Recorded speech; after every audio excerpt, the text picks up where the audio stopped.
নমস্কার। wbprms.in এই official পোর্টালের মাধ্যমে কিন্তু গত 2-3 বছর থেকেই পঞ্চায়েত রেজিস্ট্রেশন চলছে বা এখনও কিন্তু অনেকেই করছে বা অনেকে করা হয়ে গেছে। তো আপনাদেরকে বলে রাখি, পঞ্চায়েতের যে রিক্রুটমেন্ট সেটি কিন্তু এখান থেকে হবে না। এখানটায় কিন্তু রেজিস্ট্রেশন করে কোনো লাভ নেই।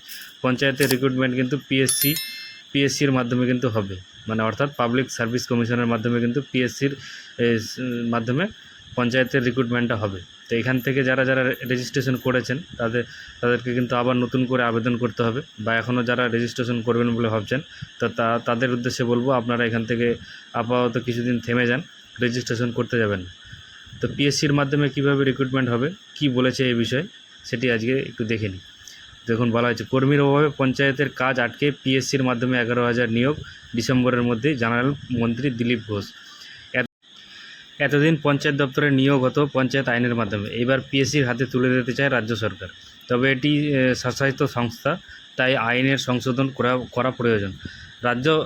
রাজ্যের পঞ্চায়েত দপ্তরে 11,000 কর্মী নিয়োগ করা হবে আগামী ডিসেম্বর মাসের মধ্যেই, সোমবার এমনটাই জানালেন পঞ্চায়েত মন্ত্রী দিলীপ ঘোষ। তবে এবার নিয়োগ হবে ভিন্ন পদ্ধতিতে। পাবলিক সার্ভিস কমিশনের মাধ্যমে পঞ্চায়েতের নিয়োগের কথা জানিয়েছেন দিলীপ। এতদিন এই নিয়োগ হতো জেলা স্তর থেকে, এবার তা হবে কেন্দ্রীয়ভাবে। সোমবার থেকে বিধানসভার বদল অধিবেশ শুরু হয়েছে। বিধানসভার নিজের ঘরের সংবাদ মাধ্যমের মুখোমুখি হয়েছিলেন দিলীপ। নিয়োগ সংক্রান্ত বিষয়ে প্রশ্ন করা হলে তিনি বলেন, কর্মীর অভাবে পঞ্চায়েতের কাজ করা যাচ্ছে না। পিএসসির মাধ্যমে 11,000 লোক নেওয়া হবে পঞ্চায়েত দপ্তরে। ডিসেম্বর মাসের মধ্যেই নিয়োগ প্রক্রিয়া শুরু করবে রাজ্য সরকার। নতুন সরকার ক্ষমতায় এসে কেন্দ্রীয়ভাবে পঞ্চায়েত নিয়োগের সিদ্ধান্ত নিয়েছে, জানিয়েছেন দিলীপ ঘোষ। এতদিন পঞ্চায়েত দপ্তরে নিয়োগ হতো পঞ্চায়েতের আইনের মাধ্যমে, এবার তা পিএসসির হাতে তুলে দিতে চায় রাজ্য সরকার। তবে এটি স্বশাসিত সংস্থা, তাই এদের হাতে নিয়োগ প্রক্রিয়া ভার দিতে হলে আইন সংশোধন করা প্রয়োজন। দিলীপ ঘোষ জানান, পশ্চিমবঙ্গের বিজেপি ক্ষমতায় আসার পর 1 লক্ষ কর্মসংস্থানের আশ্বাস দিয়েছিলেন তিনি। সেই কথা মতোই পঞ্চায়েতের নিয়োগ শুরু হচ্ছে। উল্লেখ্য, তো বুঝতেই পারছেন, পঞ্চায়েতের রেজিস্ট্রেশন এখান থেকে কিন্তু আর করে কোনো লাভ নেই, কারণ পঞ্চায়েত রিক্রুটমেন্টটা কিন্তু পিএসসির তরফ থেকে হবে। এই বিষয়ে কোনো আপডেট পরবর্তীতে এলে আমি জানিয়ে দেবো।